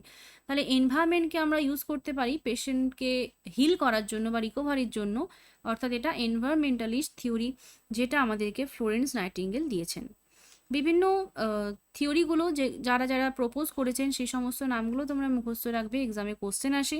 Florence Nightingale, Betty Neuman, Roy's adaptation model, Dorothea Orem, এরকম কিছু যে রয়েছে সেগুলো তোমরা মুখস্থ করো। Which of the following is used to assess the level of consciousness? Consciousness level assess করার জন্য আমরা কি ইউজ করব? এটা আমরা গ্লাসগ্লোকোমা স্কেল ইউজ করি। আবগাস স্কোর আমরা আফটার বার্থ বাচ্চাদের অ্যাসেস করার জন্য ইউজ করছি 1 মিনিট আর 5 মিনিটসে। ব্র্যাডেন স্কেল আমরা বেড সোরের ক্ষেত্রে রিস্ক অ্যাসেসমেন্টের জন্য ইউজ করছি। আর ভিজুয়াল অ্যানালগ স্কেল দিয়ে আমরা কি করি, ওই তোমার অ্যানালগ স্কেল থাকে যেখানে ফেসেস পেন স্কেল রয়েছে, এরকম কিছু স্কেল রয়েছে যেখানে ভিজুয়াল দেখে দেখে আমরা রেটিং করতে পারি বা রেট করতে পারি। ঠিক আছে, বেশ। Next question, the number of times an event has occurred in a population during a specified time period is termed as। তাহলে একটা ইভেন্ট কোনো একটা জায়গাতে কতবার হয়েছে সেটার জন্য, সেটা জানার জন্য আমরা কি ইউজ করি? রেশিও, ডিনোমিনেটর, প্রপোর্শন আর নিউমারেটর। নিউমারেটর এবং ডিনোমিনেটর এই দুটো টার্ম একটা উপরে থাকে একটা নিচে থাকে। উপরে যেটা থাকে সেটা হচ্ছে নিউমারেটর, নিচে যেটা থাকে সেটা হচ্ছে ডিনোমিনেটর। তো এখানে যেহেতু বলছে the number of Times an event is occur in a population, তাহলে কতগুলো কেস হয়েছে, তাহলে কেস যতগুলো হয়েছে সেটা হচ্ছে ওপরে থাকছে আর নিচে টোটালটা থাকছে, তাহলে এটা হচ্ছে numerator. Which of the following condition May require fluid restriction? কোন জায়গাতে ফ্লুইড রেস্ট্রিকশন করতে হবে? ফিভার, সিওপিডি, রেনাল ফেলিওর আর ডিহাইড্রেশন। তাহলে ফিভারের ক্ষেত্রে ফ্লুইড রেস্ট্রিকশন দরকার নেই, সিওপিডিতে দরকার নেই। রেনাল ফেলিওরের ক্ষেত্রে ফ্লুইড রেস্ট্রিকশন করা হয় কারণ কিডনি আমাদের ইউরিন ফর্মেশন করতে পারছে না, তাহলে রেনাল ফেলিওরের পেশেন্টদের জন্য ফ্লুইড রেস্ট্রিকশন আমরা করব। The goals of treatment for diabetic ketoacidosis are, diabetic কিটোঅ্যাসিডোসিসের জন্য আমাদের গোল অফ ট্রিটমেন্ট কী থাকবে? To correct fluid and electrolyte disturbance, correction করতে হয়।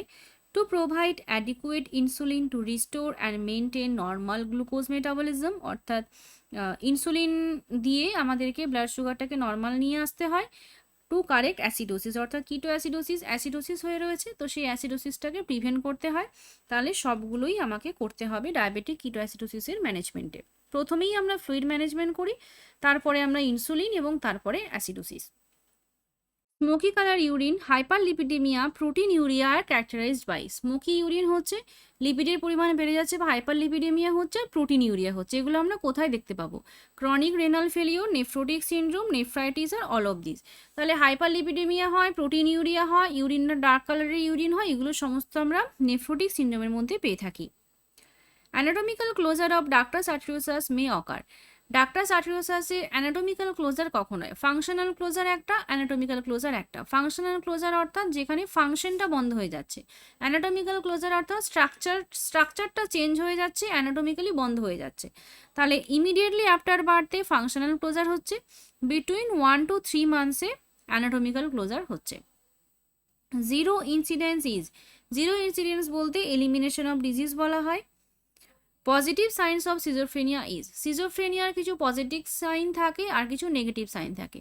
তো নেগেটিভগুলো যেগুলো হচ্ছে মেনলি এ দিয়ে দেখা যায়, আর পজিটিভ সাইনগুলো যেগুলো নর্মালের থেকে বেশি বেশি করে আমরা দেখতে পাই। তাহলে হ্যালুসিনেশন, ডিলিউশন, থট ডিসঅর্ডার এগুলো সমস্ত পজিটিভ সাইনের মধ্যে পড়ে। আনকনসাসনেস আমরা সিজোফ্রেনিয়াতে দেখি না।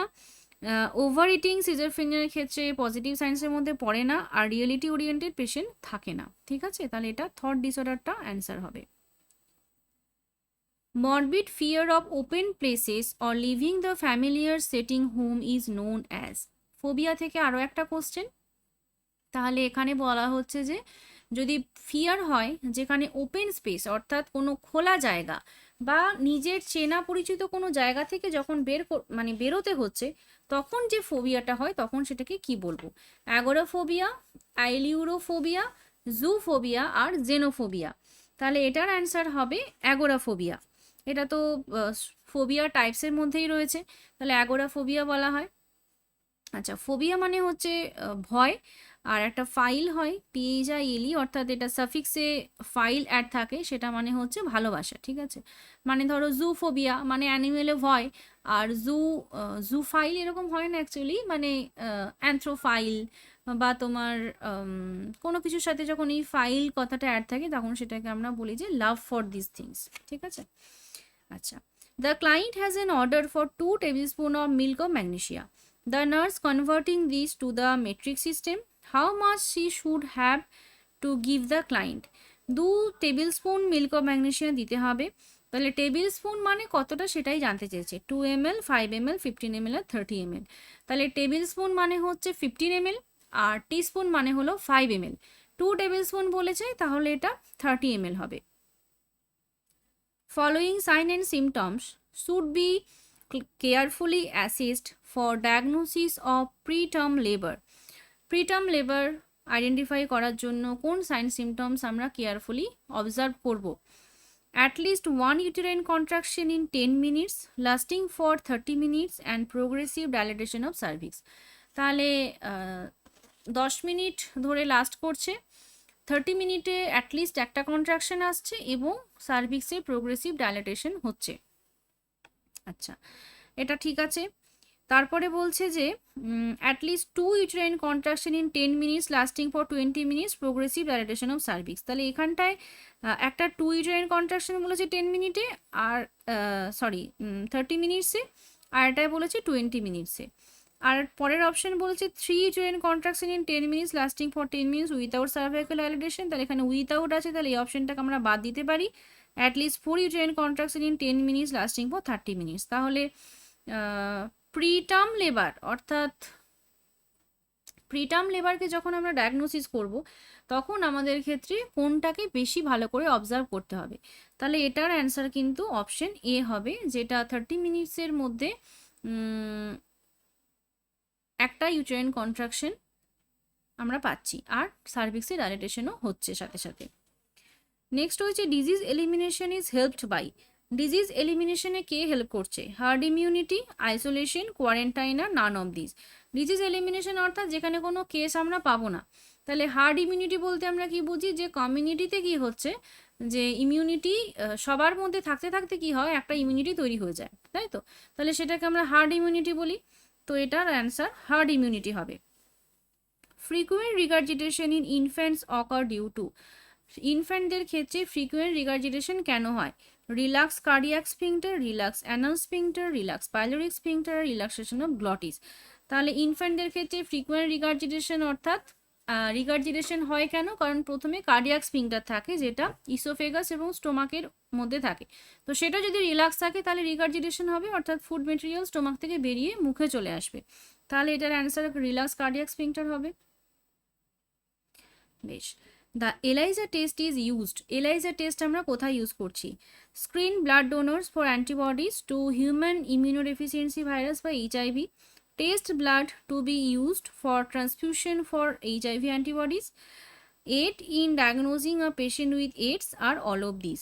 এলাইজা টেস্ট ইউজ করা হয় সমস্ত ক্ষেত্রেই, এইডসের ডায়াগনোসিসের জন্য, এইচআইভি অ্যান্টিবডিজ দেখার জন্য, প্লাস হচ্ছে এইচআইভির যে ব্লাড ডোনার্স তাদের অ্যান্টিবডি স্ক্রিন করার জন্য, সমস্ত ক্ষেত্রে আমরা এলাইজা টেস্ট করি। এইচআইভি ডায়াগনোসিস বা এইচআইভি আইডেন্টিফাই করার জন্য আমরা এলাইজা টেস্ট করি প্রথমে স্ক্রিনিং হিসেবে, এবং পরে সেখানটায় ওয়েস্টার্ন ব্লড টেস্ট করা হয়, যেটা কনফার্মেটরি টেস্ট হিসেবে কাজ করছে। ঠিক আছে, আচ্ছা, the progression steps in transformation of normal cells to malignant cell is concern with following except.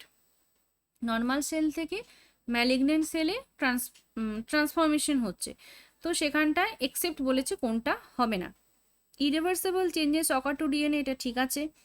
Altered appearance and biochemical activity, এটাও ঠিক আছে। Growth pattern of cells remain unaltered বলেছে, এটা তো হয় না, গ্রোথ প্যাটার্ন তো চেঞ্জ হয়ে যায়। Tumours develop internal blood vessels, এটাও ঠিক আছে। তাহলে এটার অ্যান্সার অপশন সি হবে। What sign and symptoms do you expect in complete abortion? Complete অ্যাবর্শনের ক্ষেত্রে আমরা কোন সাইন সিমটমস দেখব? Expulsion of fleshy mass per vaginam with increase vaginal bleeding. Complete অ্যাবর্শনের ক্ষেত্রে কি হয় বেসিক্যালি, যে টোটাল যে প্রোডাক্ট অফ কনসেপসাস থাকে সেটা আমাদের বেরিয়ে যায়, অর্থাৎ পুরোপুরি আউট হয়ে যাচ্ছে এবং আর কোনো কিছু থাকবে না, সার্ভিক্স পুরোটা বেরিয়ে গিয়ে ক্লোজ হয়ে যাবে। তাহলে আমরা দেখবো যে expulsion of fleshy mass per vagina with decrease vaginal bleeding and decrease abdominal pain. আস্তে আস্তে অ্যাবডোমিনাল পেনও কমে যাবে, ব্লিডিংটাও কমে যাবে, এবং পুরো যে প্রোডাক্টটা সেটা পুরোটাই বাইরে এক্সক্রিট হয়ে যাবে, এক্সপালশন হয়ে যাবে।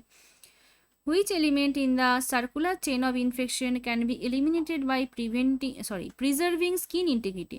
স্কিন ইন্টিগ্রিটিটা মেনটেন করে বা ঠিক রেখে আমরা চেন অফ ইনফেকশনের কোন পার্টটাকে এলিমিনেট করতে পারি? Host, reservoir, mode of transmission, portal of entry. তাহলে ইনফেকশন আমাদের বডিতে এন্টার করছে স্কিন দিয়ে, তাহলে পোর্টাল অফ এন্ট্রিটাকে আমরা বন্ধ করে দিলে, মানে স্কিনটাকে আমরা প্রিভেন্ট করে, স্কিন ইন্টিগ্রিটি প্রিভেন্ট করে আমরা পোর্টাল অফ এন্ট্রিটাকে বন্ধ করতে পারি।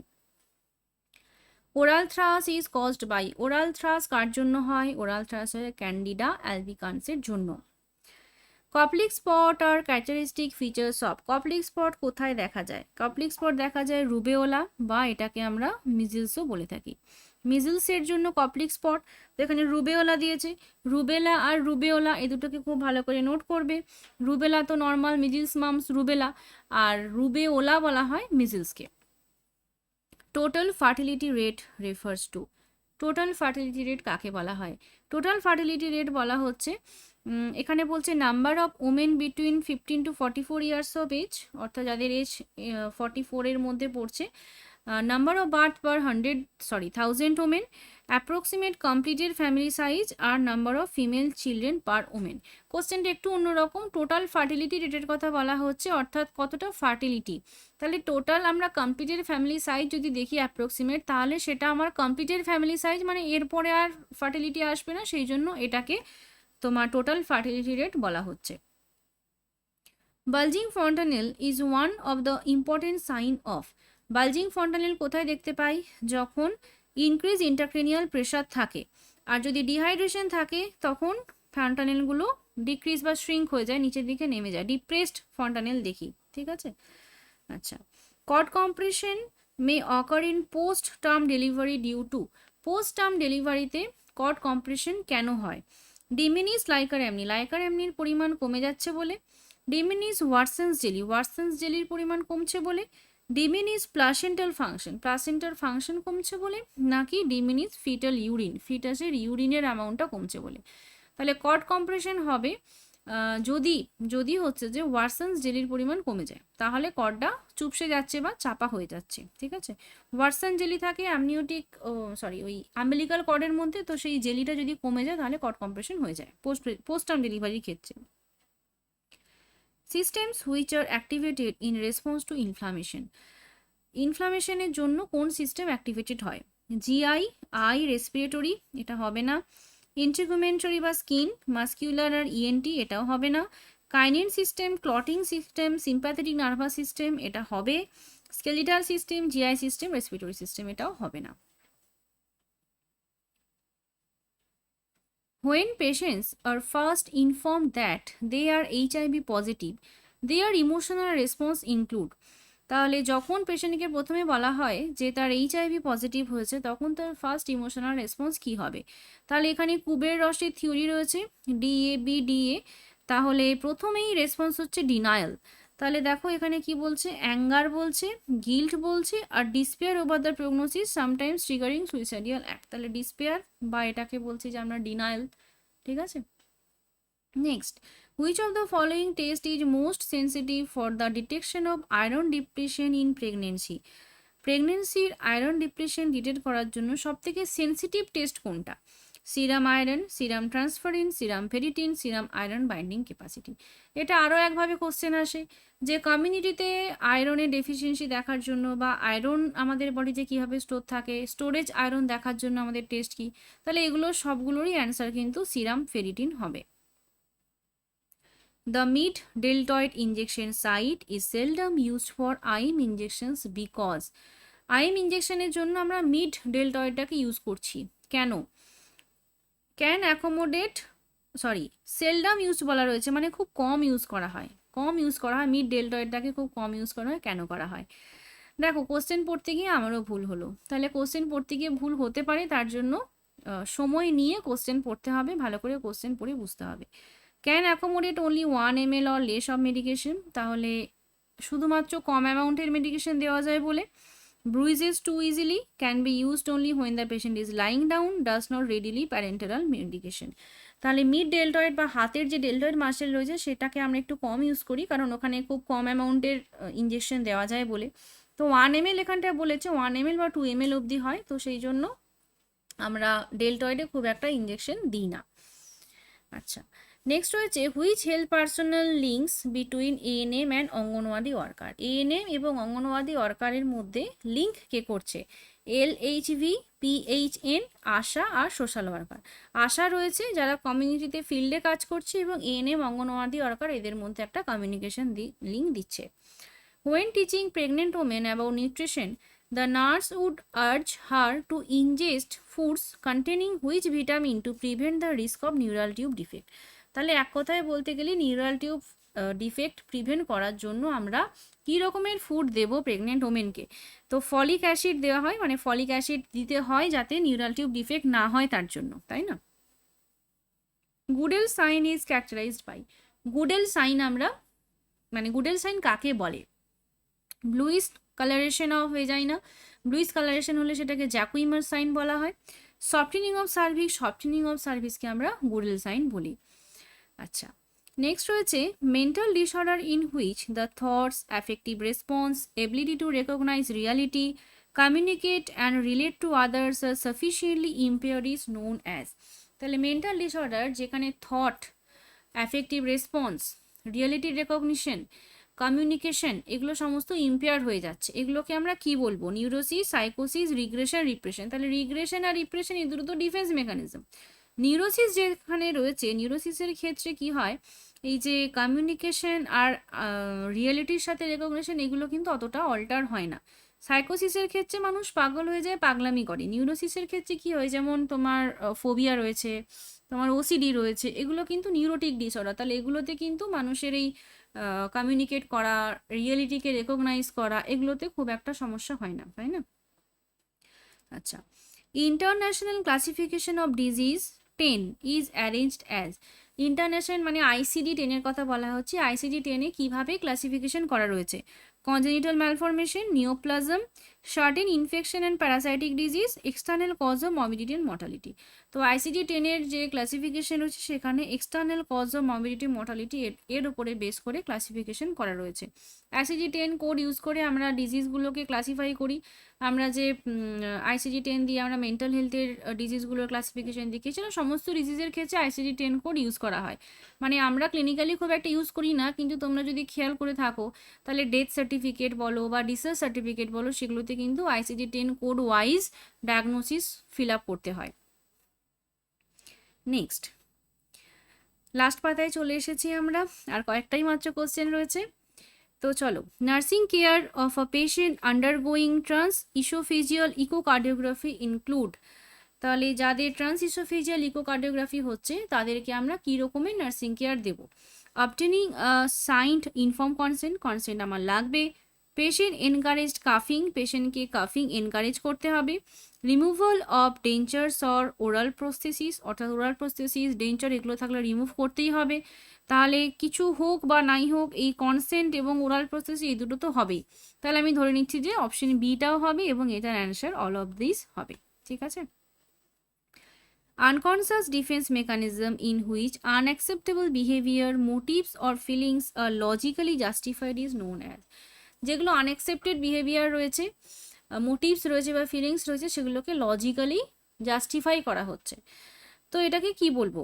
র্যাশনালাইজেশন, রিয়াকশন ফর্মেশন, রিগ্রেশন আর রিপ্রেশন। আনএক্সেপ্টেড বিহেভিয়ারগুলোকে লজিক দিয়ে আমরা বোঝাচ্ছি, তাহলে আমি কারণ দেখাচ্ছি, তো এটাকে আমি র্যাশনালাইজেশন বলবো। রিয়াকশন ফর্মেশন অর্থাৎ যে রিয়াকশনটা আমার নর্মাল বা ন্যাচারাল নয় সেটাকে আমি বানাচ্ছি, ফর্ম করছি। তাহলে কি হবে, যে ধরো কাউকে আমার ভালো লাগে না, কিন্তু তার সাথে আমি কীরকম ব্যবহার করছি যে তাকে আমার ভীষণ ভালো লাগে, ঠিক আছে, তাহলে সেটাকে রিয়াকশন ফর্মেশন বলবো। রিগ্রেশন আর রিপ্রেশন কিভাবে হয়? সাপ্রেশনের সাথে রিপ্রেশন মনে রাখবে। রিপ্রেশনের আনকনসিয়াসলি যখন কোনো পেনফুল মেমোরি আমাদের আনকনসিয়াসে চলে যায় সেটাকে রিপ্রেশন বলি। আর রিগ্রেশন হচ্ছে যে যখন প্রিভিয়াস ডেভেলপমেন্টাল স্টেজে কেউ ফিরে যাচ্ছে বা ধরো ওই বাচ্চাদের মতো চাইল্ড লাইক বিহেভিয়ার করছে, সেগুলোকে রিগ্রেশন বলা হয়। Sensitivity of uterine musculature during labour is occurred due to. Uterine musculature sensitivity হয় লেবারের সময়, সেটাকে কেন হচ্ছে? Increase progesterone level, increase oestrogen level, decrease oestrogen level আর increase oestrogen and decrease progesterone level. তাহলে যে লেবারের সময় যে ইউটেরাইন মাস্কুলার যে সেন্সিটিভিটি, সেটা হয় তোমার ইস্ট্রোজেন এবং ইস্ট্রোজেনটা বেড়ে যাচ্ছে, প্রোজেস্টেরনটা কমে যাচ্ছে, এটার কারণে দুটো একসাথেই কাজ করছে। Ram is admitted in psychiatric unit with the diagnosis of bipolar disorder. Bipolar disorder রয়েছে, সিঙ্গেল ম্যানিক এপিসোড। বাইপোলার ডিসঅর্ডারের ডায়াগনোসিস রয়েছে, সিঙ্গেল ম্যানিক এপিসোড রয়েছে। তাহলে এখানে কোন কোন বিহেভিয়ার নার্স দেখতে পাবে? Apathy, poor insight and poverty of ideas. তাহলে অ্যাপ্যাথি মানে কোনো কিছু কাজ করার ইচ্ছে নেই, তাহলে ম্যানিক এপিসোডের ক্ষেত্রে অ্যাপ্যাথিটা থাকবে না। আচ্ছা, তাহলে এটা বাদ গেল। Anxiety, somatic complaints and insomnia. Insomnia থাকে ম্যানিয়ার ক্ষেত্রে, সোম্যাটিক কমপ্লেন্স কিন্তু অ্যাংজাইটিটা কিন্তু এখানে থাকে না। Elation, hyperactivity, impair judgement, এইগুলো সমস্তগুলোই প্রেজেন্ট থাকে। Social isolation, delusional thinking, clang association. ঠিক আছে, তাহলে এখানে সোশ্যাল আইসোলেশনটা থাকে না। তো এখানে যেহেতু বাইপোলার ডিসঅর্ডার বলেছে যেখানে ম্যানিক এপিসোড, তাহলে ম্যানিয়ার ক্ষেত্রে পেশেন্ট কীভাবে হয়? হাইপার অ্যাক্টিভ হবে, মজার মজার কথাবার্তা বলবে, ছন্দে ছন্দে কথা বলবে, হাইপার অ্যাক্টিভ পেশেন্ট ঘুমোবে না, জেগে থাকবে, ইনসাইট কমে যাবে, এখানে ডিলিউশন অফ গ্র্যান্ডিউসিটি দেখা যাবে। ঠিক আছে, এই জিনিসগুলো আমরা দেখতে পাবো ম্যানিক এপিসোডের ক্ষেত্রে। Nurses award that language development in autistic child resembles, অর্থাৎ অটিস্টিক চাইল্ডদের ক্ষেত্রে যে ল্যাঙ্গুয়েজ ডেভেলপমেন্ট হয় সেখানে কীরকমভাবে থাকে? স্ক্যানিং স্পিচ, স্পিচ ল্যাগ, স্টাটারিং আর ইকোলেলিয়া। ইকোলেলিয়া থাকে অর্থাৎ যেটা সে শুনলো সেই লাস্ট ওয়ার্ডটা সে বারবার ইকো করতে থাকে বা একই কথা বারবার বলতে থাকে, রিপিট করতে থাকে। Total number of primary tooth is, primary টুথের সংখ্যা কটা? 20 ইন নাম্বার। দুধে দাঁত বলি আমরা, বাচ্চাদের ক্ষেত্রে 20টা দাঁত থাকে, আর অ্যাডাল্টদের ক্ষেত্রে সেটা 32 ইন নাম্বার থাকে। তাহলে প্রাইমারি টুথ বলেছি, তাহলে এটা 20 in number. Last question, the basic cause of distributive shock is, distributive শকের বেসিক কারণ কোনটা? অ্যান্টিজেন অ্যান্টিবডি রিয়াকশন, যেটাকে আমরা অ্যানাফাইলেকটিক শক বলি। ডাইলেশন অফ ব্লাড ভেসেলস, অর্থাৎ ব্লাড ভেসেলগুলো ডাইলেট হয়ে যাচ্ছে, ডাইলেটেশনের জন্য ডিস্ট্রিবিউটিভ, যেহেতু ডিস্ট্রিবিউটিভ বলেছে অর্থাৎ আমার বডিতে যে ব্লাড সার্কুলেশন হচ্ছে, ডিস্ট্রিবিউশন হচ্ছে সেটা, তাহলে যখন ব্লাড ভেসেলসগুলো ডাইলেট হয়ে যাবে তখন সেই ডিস্ট্রিবিউশনটা করতে পারবে না, তাহলে এটা অ্যান্সার হবে। Failure of heart as pump, মানে হার্ট যখন পাম্প করতে পারছে না তখন সেটাকে আমরা কার্ডিওজেনিক শক বলি। আর ব্লাড অর ফ্লুইড লস যদি হয় সেটাকে আমরা হাইপোভলিমিক শক বলি। ঠিক আছে, তাহলে এই হলো আমাদের 100 মার্কসের কোশ্চেন। তাহলে বলো কোশ্চেন কেমন ছিল এবং তোমরা এই কোশ্চেনে এক্সাম দিলে কত স্কোর করতে পারবে। থ্যাংক ইউ সবাইকে পুরো ভিডিওটা দেখার জন্য। ভালো লাগলে লাইক, কমেন্ট ও শেয়ার করো। খুব তাড়াতাড়ি দেখা হবে আরও একটি ভিডিও নিয়ে। তোমরা সবাই খুব ভালো থাকবে এবং মন দিয়ে পড়াশোনা করবে। Bye bye.